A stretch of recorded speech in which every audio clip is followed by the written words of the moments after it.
I was holding the softest onesie in my hands, powder blue with tiny clouds stitched into the fabric, when my son looked me dead in the eye and said something that cracked my ribs open like dry wood. "Mom, I think it's best if you're not around the baby that much." I blinked, thought I misheard. Then he clarified. "You've just been down lately. It's kind of depressing. I don't want that energy around the baby." My hands froze. The onesie slipped to the floor. I don't remember much after that, just a ringing in my ears and a hollow kind of silence. The kind that wraps around you when you realize your own child sees you as a shadow, not a person. Let me rewind. I'm Linda, 68 years old, widow, retired nurse, giver by nature. The type who bakes when she's anxious and knits when she's angry. Though lately the needles stay in the drawer and the oven's cold. A year ago, my son Brandon and his wife Karina told me they were pregnant. I cried. Not because I was sad, but because I'd waited so long for something to pour myself into again. Life hadn't been easy since my husband passed. The house got too quiet, the holidays too short. And Brandon? Well, he grew distant. Not cruel, just busy. Always busy. So when the baby news came, I lit up like it was Christmas Eve. I offered to help with the nursery. "I don't want you to spend too much," Karina said. But I did. Not out of guilt. Out of joy. I bought everything. The crib, the rocking chair, the wallpaper with soft silver stars. I even paid to refinish the hardwood floors in the room they planned to turn into the nursery. They didn't ask me to. I wanted to. It made me feel useful. Needed. The day they let me visit to drop things off, I noticed Karina didn't look me in the eye much. She kept checking her phone. Brandon was polite but distant, like we were playing a scene we'd rehearsed too many times. Still, I smiled through it. Unboxed the mobile with the little lambs, set up the bookshelf, and filled it with stories from my son's childhood. Tucked a note in one of the drawers. "Welcome, little one. I can't wait to meet you. Love, Grandma." That was 3 weeks before the conversation. Before Brandon said I was too depressing. Before he told me, without blinking, that it might be better if I came around less. "Karina's really sensitive right now," he added, as if that made it better. "We just need positive energy." Like I was a broken mood lamp they were storing in the attic. I didn't argue, didn't cry. I just said, "Of course," and left the house with my purse clenched like a lifeline. I sat in the car for 15 minutes, then drove straight to the nursery supply store. Not to buy more, but to return everything I had a receipt for. The manager looked stunned. "Are you sure, ma'am? These are high-end pieces." "I'm sure," I said. He nodded and processed the return. I got back $8,426.17. Then I called a contractor I knew from my church. "Need a crew?" I asked. "I just freed up a little money." I spent the next 4 days researching, not out of spite, out of purpose. I found a women's shelter that took in mothers escaping abusive homes. They had a nursery with peeling paint, mismatched furniture, and 2 cribs for 7 babies. I called the director. "Do you need help?" She paused like she couldn't believe the question. "Yes," she whispered. "Yes, we do." The next morning, I walked through that shelter. Held babies who cried like the world forgot them. Met women younger than my son who hadn't known peace in years. I opened a notebook and made a list. Cribs, changing tables, sound machines, floor mats, rockers, books, mobiles, diapers, everything my grandson would have had, and more. Then I wrote a check. Not for $8,426.17, for $10,000. Because peace isn't something you budget for, it's something you give. Brandon didn't notice at first. Then Karina called. "Hey, did you take the dresser back?" I smiled. "I did." "Oh, did something happen?" "No," I said. "I just realized I was being too depressing." Click. The baby shower invite came on a Tuesday, just like the nursery invoice refund. Pink envelope, handwritten address. Not from Brandon. Not from Karina either. It was from Karina's sister, Lily. Inside, "You're invited to celebrate baby Ava. Sunday, 1 p.m. Garden party. No gifts necessary, just your love." I stared at it for a full minute. No gifts necessary? That ship had sailed. Along with the crib, the chair, the books, the flooring, everything they unceremoniously erased from memory the moment I became too depressing. But I RSP'd anyway, not out of guilt, out of curiosity. That Sunday, I wore a lilac blouse and brought a small gift. Just a hand-knit baby blanket. No note. No fuss. It was the only thing I'd made myself. The only thing they couldn't return. When I arrived, Karina's mother greeted me with that tone older women reserve for other older women they consider problematic. "Oh, Linda, I'm so glad you made it," she said through a smile that didn't touch her eyes. "Wouldn't miss it," I replied, walking past her into the garden. The setup was elaborate. Balloons everywhere. Giant gold letters spelling BABYAVA. A mimosa bar. Personalized cupcakes. And in the center, the nursery furniture I'd returned, replaced with cheaper replicas. Slightly warped, less polished, and painted a shade too bright. I couldn't help but notice. A woman doesn't spend $8,000 without learning the difference between cherry wood and pine. I found a seat near the back. No one really talked to me except Lily, who gave me a kind smile and offered punch. Brandon floated by once, kissed Karina's cheek, laughed with her father, then made eye contact with me just long enough to acknowledge my presence. Not long enough to say anything. I sat through baby shower games, polite clapping, and a slideshow of baby bump photos. Then came the thank you segment. Karina took the mic, her belly round under a lace dress, and began listing the names of people who had helped with the nursery. My mom for buying the crib, my sister for the mobile, my Aunt Beth who helped us paint the walls, and Brandon who laid the new floor himself. Everyone clapped. I sat still, stone still, because lies don't sting when they're new. They sting when they rewrite history. After the applause, I slipped away, walked around the side of the house where the laughter faded and the wind picked up. Lily followed. "You okay?" she asked gently. "No," I said, "but I'm used to it." She placed her hand on my arm. "You're not the only one who noticed." That gave me pause.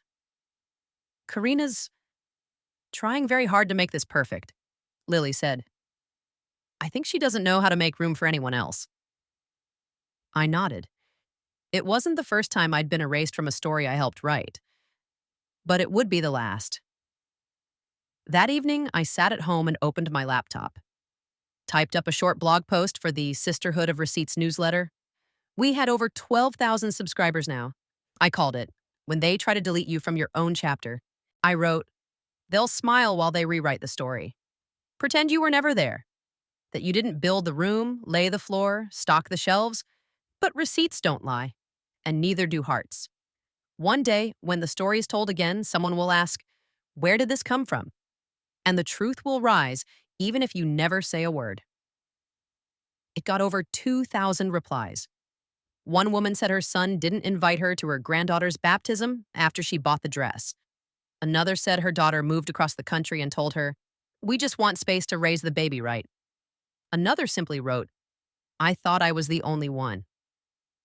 The next week, I got a message from the director of the shelter I donated the nursery to. "Want to come see the finished room?" she asked. I said yes, and when I stepped into that small space, painted soft yellow, lined with storybooks, rocking chairs facing the window, I felt something I hadn't felt in a long time. Not sadness, not grief, but rightness. A baby was sleeping in one of the cribs. Another was playing with a stuffed giraffe I remembered placing in the donation box. The room was alive. Used, loved. The director handed me a photo. It was of the women and children gathered together holding a sign that said, "Thank you, Miss Linda. We finally feel safe." I framed it, put it where Brandon's baby photo used to be, not out of spite, out of healing. It was early October when the text arrived. From Brandon, short, cold, clinical. "Hey, Mom, just a heads up.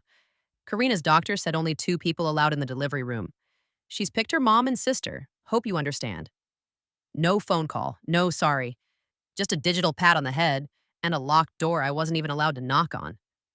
I stared at the screen in silence. My fingers hovered over the keyboard. I could have replied, "Of course, I understand. I hope everything goes well. Tell her I said congratulations." But I didn't say any of that. I didn't say anything at all, because sometimes silence is the only reply that makes people squirm. For the rest of the day, I did what I always do when I'm too hurt to cry. I cleaned, dusted baseboards, scrubbed the oven, took down the fall wreath and put up the winter one early. I found Brandon's baby book while reorganizing the hall closet. Soft blue leather, faded at the corners. Inside were pages filled with my handwriting. First word, Mama. Favorite toy, wooden train set from Grandma. Took first steps in the backyard. There was a photo of him in my arms, swaddled. Tiny fists clenched, face wrinkled like a peach.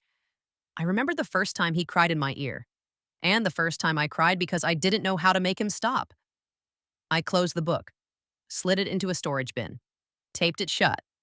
Then I sat on the porch and drank tea as the sun dipped behind the trees, and I made a decision. If I wasn't allowed in the beginning of this child's story, I wouldn't stand on the margins either. I'd write my own. The next morning, I visited the shelter nursery, the one I built, the one where I was welcome. The kids weren't newborns anymore. A few were learning to walk. One baby reached for me with open arms and giggled when I held her. The director smiled. She knows who you are. And something in my chest broke open. Not from pain, but from the kind of warmth that sneaks up on you when you least expect it. They knew who I was here. Not too depressing, not an afterthought, not a liability to be managed. Just Linda.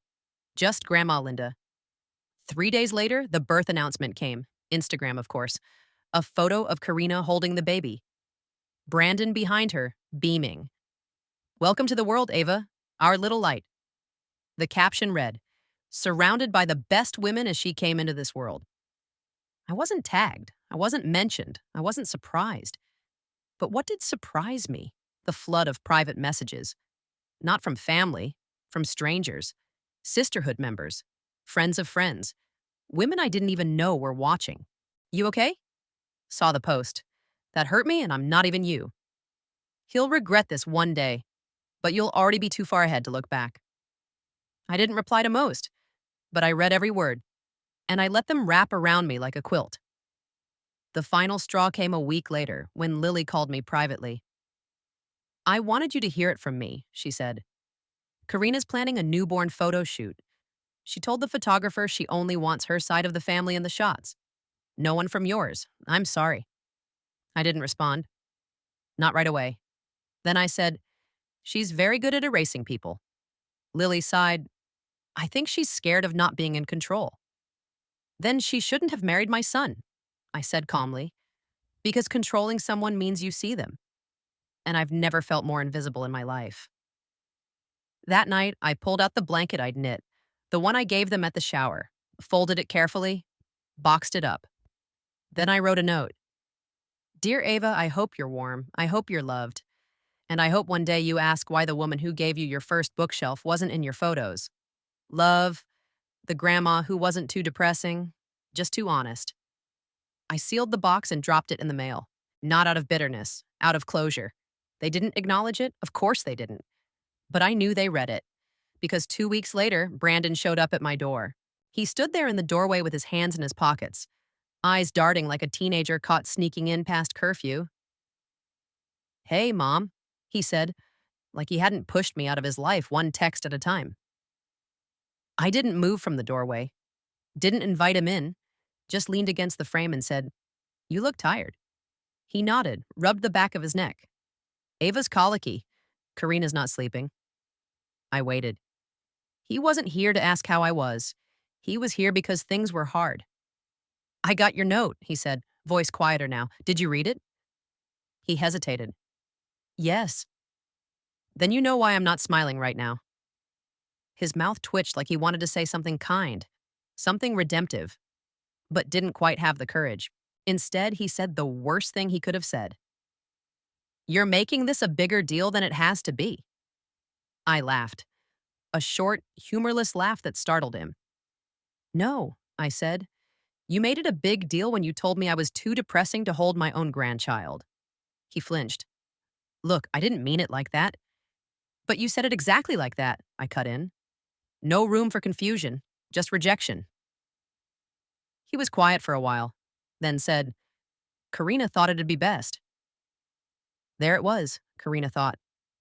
Karina decided. Karina orchestrated. And Brandon followed. My son, the baby I carried, the boy I fed, the young man I cheered for at every school assembly, had become a puppet in his own life. Did you come here for something? I asked. He looked down. Honestly, we need help. I blinked. With what? The nursery. He said. We underestimated the costs. Karina's maternity leave is shorter than we thought, and my hours at the firm got cut. I waited. Let him squirm in the silence he gave me months ago. Then he said it. We were wondering if you'd consider helping us out again. I don't remember walking back into the house. I just remember returning with a white folder. Inside were photos of the shelter nursery. Babies, mothers, smiles. I handed it to him. What's this? That's where your nursery went. He opened it, flipped through, his face shifted. Wait, these are the things you bought? All of it, I said. Down to the mobile. He sat down on the porch bench without asking. This is a lot. Yes, I said. It was. He looked up. Why didn't you tell me you were going to give it away? I didn't think I needed to, I replied. You'd already told me I wasn't welcome. For a long time, we didn't speak. Then he asked the question I'd been waiting for since the moment he texted me that awful line. Do you still want to be in Ava's life? I didn't answer right away. Because the truth was, I wasn't sure. Not anymore. Brandon, I said, sitting across from him, you didn't just hurt me.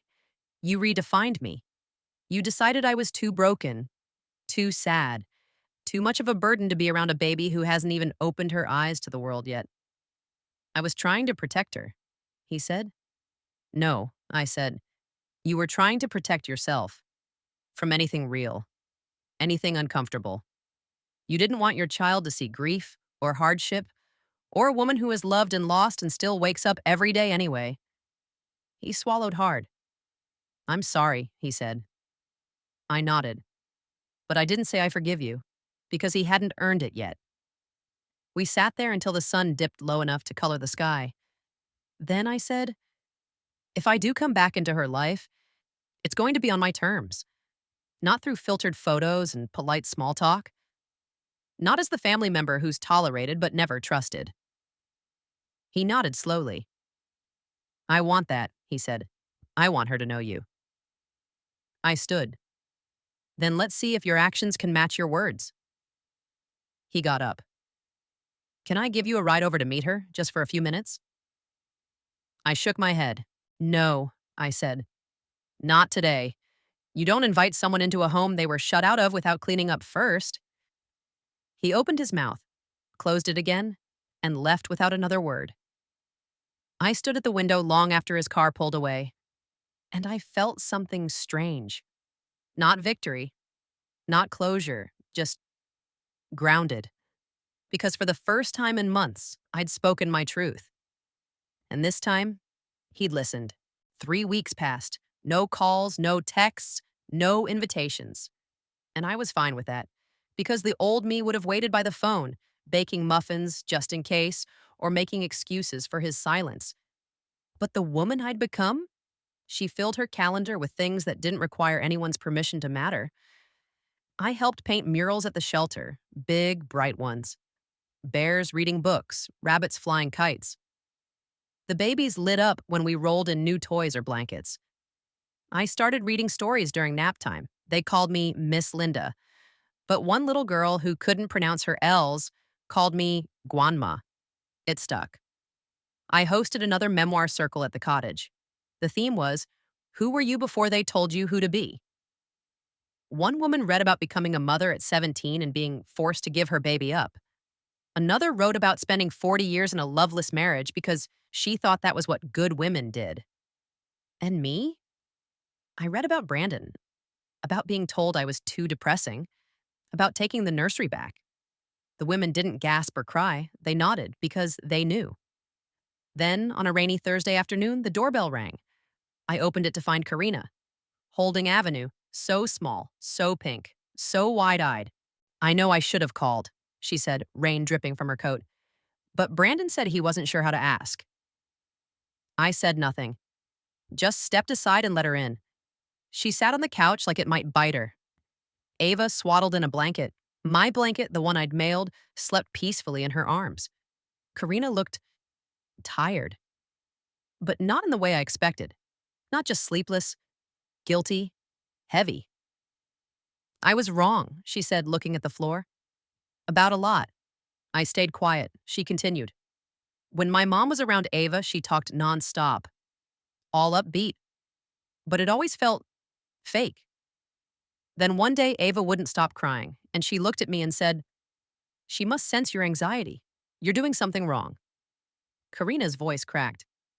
I realized I don't want Ava to grow up thinking women have to smile all the time to be accepted. I still didn't speak because I wanted her to feel the weight of her own words. She looked up, finally. Do you want to hold her? I walked over, cradled the baby in my arms. She was so warm, so delicate. Her tiny fingers reached out and grasped mine. And for a second, my heart clenched, not with pain, but with memory of Brandon, of when he was this small, and the promise I'd made the day he was born, that I'd always be there. He broke it, but she hadn't. I rocked her gently, humming a tune I hadn't remembered knowing. Karina watched, silent. Then she said, "We'd like you to be part of her life. Regularly. Maybe help watch her when I go back to work."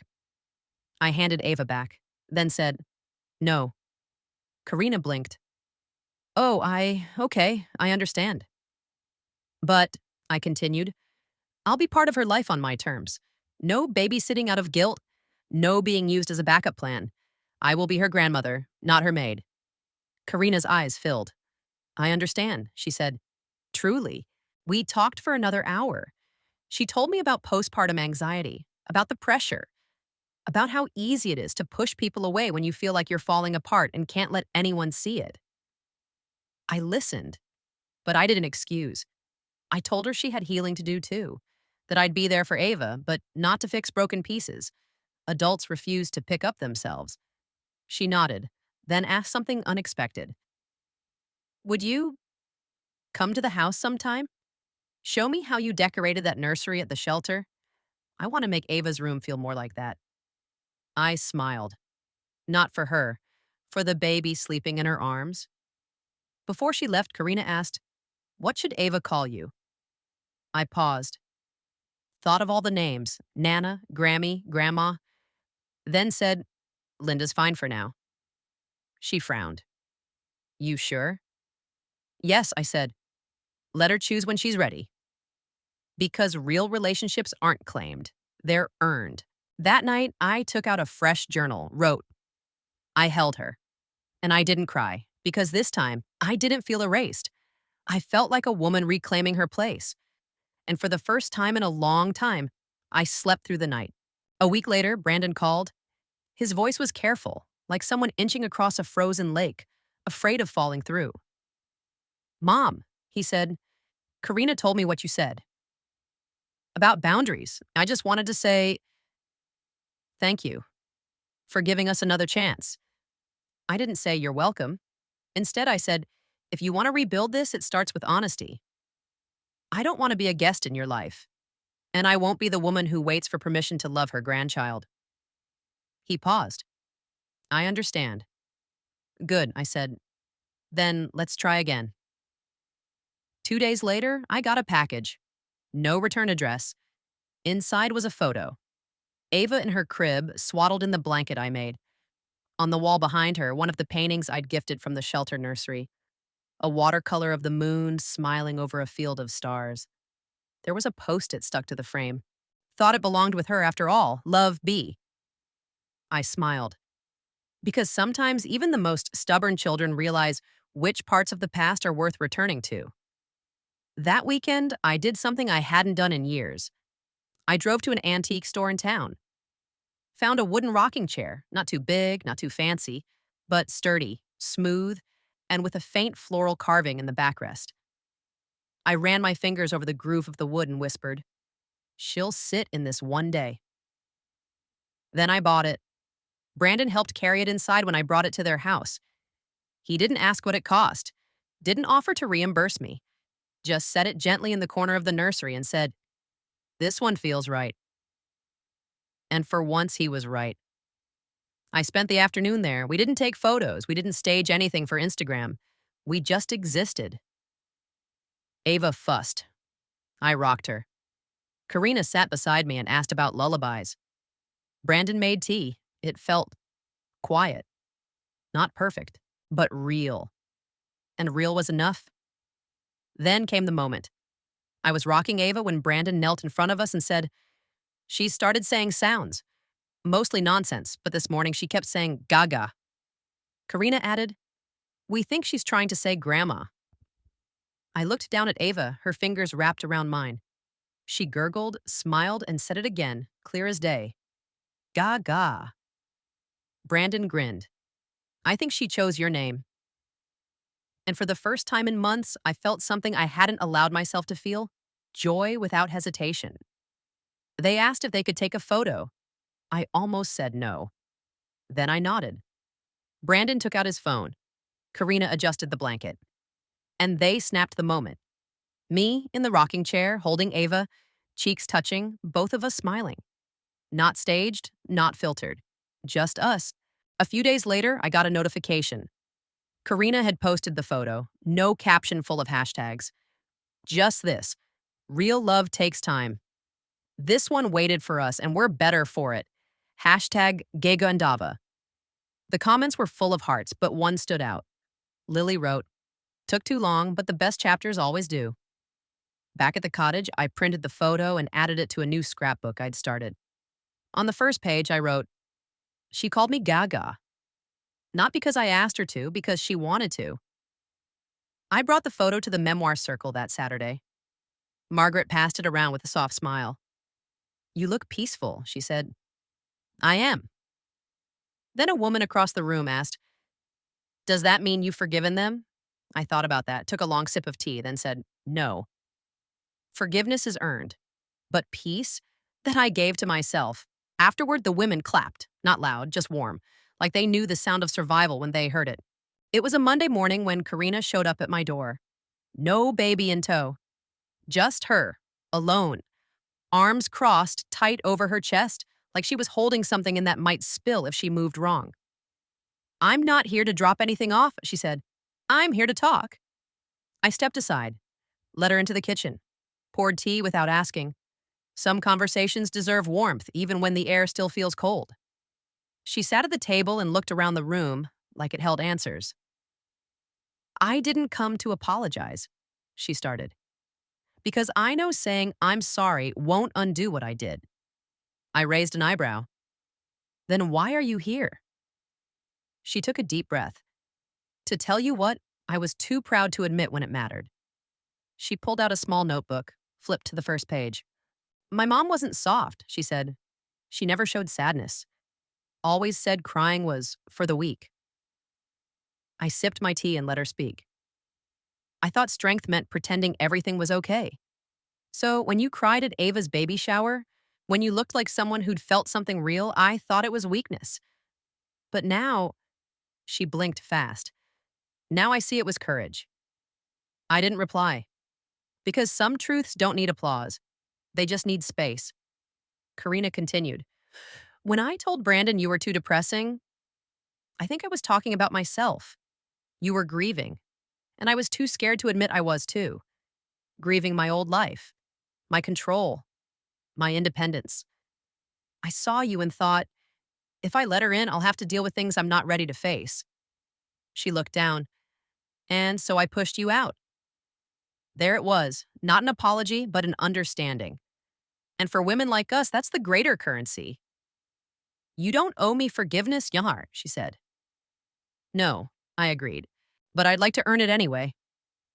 We sat in silence, the kind that's earned through pain and patched with time. Then she stood, reached into her coat pocket and pulled out a small envelope. This is for the shelter nursery. I know I can't undo what I said, but maybe I can pay something forward. I opened it later. A check for $1,000, made out to the Sisterhood of Receipts, signed in soft slanted ink, Karina James. Later that week, I brought the check to the director at the shelter. She read the name and smiled. She used to volunteer here, before she got pregnant. That surprised me. Back then, she was shy, quiet, but she'd stay late folding baby clothes no one would ever see. I nodded slowly. Maybe the Karina I met wasn't the whole Karina.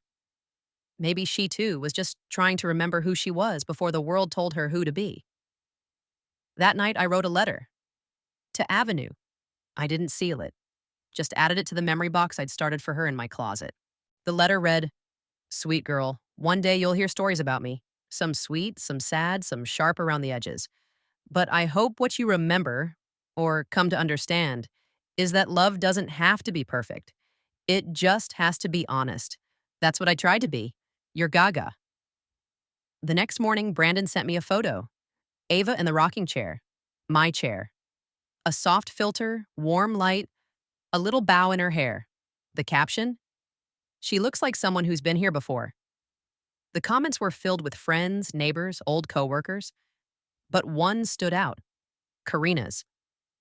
She got her strength from a woman who fought for her place and made room for mine, too.